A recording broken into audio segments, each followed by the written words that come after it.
বছর আপনাদের কয়টা ন্যাশনাল লোক আদালত এই বছর টোটাল 5টা এই বছর আগামী 8ই ফেব্রুয়ারি 2020 ইংরেজি শনিবার প্রতিটি রাজ্যের সঙ্গে ত্রিপুরা রাজ্য 2020 সালের প্রথম জাতীয় লোক আদালত অনুষ্ঠিত হবে।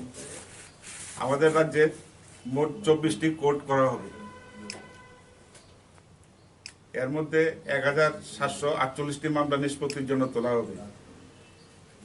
এই আদালতগুলোর মধ্যে আছে ত্রিপুরা হাইকোর্ট একটি আদালত বসবে। এই আদালতে 18টি মামলা তোলা হবে।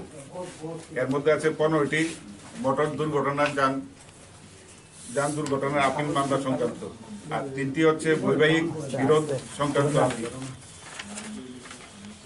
এছাড়া জাতীয় লোক আদালতে মোটরযান দুর্ঘটনা ক্ষতিপূরণ, আপোষযোগ্য বিরোধ, এনআই অ্যাক্ট, কর্মচারীদের ক্ষতিপূরণ, ব্যাংকের অনাদায়ী ঋণ, বৈবাহিক বিরোধ, দেওয়ানি সংক্রান্ত মামলা নিষ্পত্তির জন্য তোলা হবে। লোক আদালতগুলিতে ব্যাংক ঋণ পরিশোধ সংক্রান্ত 1304টি মামলায় এবং মোটর অ্যাক্সিডেন্টের যে ক্ষতিপূরণের মামলা সেগুলি থাকবে 135টি।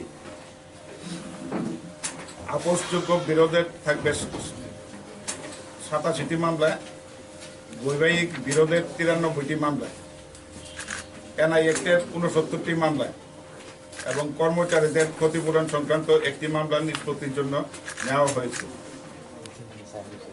আর আমরা ত্রিপুরা রাজ্য আইন সেবা কর্তৃপক্ষের তরফ থেকে যারা ওই দিন আদালতে উপস্থিত হবেন প্রত্যেকটা মামলার পক্ষকে আমরা একটা অনুরোধ করেছি যাতে ওনারা তাদের মামলা সংক্রান্ত যে কাগজপত্রগুলি আছে ওনাদের কাছে ওইগুলো যাতে নিয়ে ওই দিন হাজির হন আদালতে।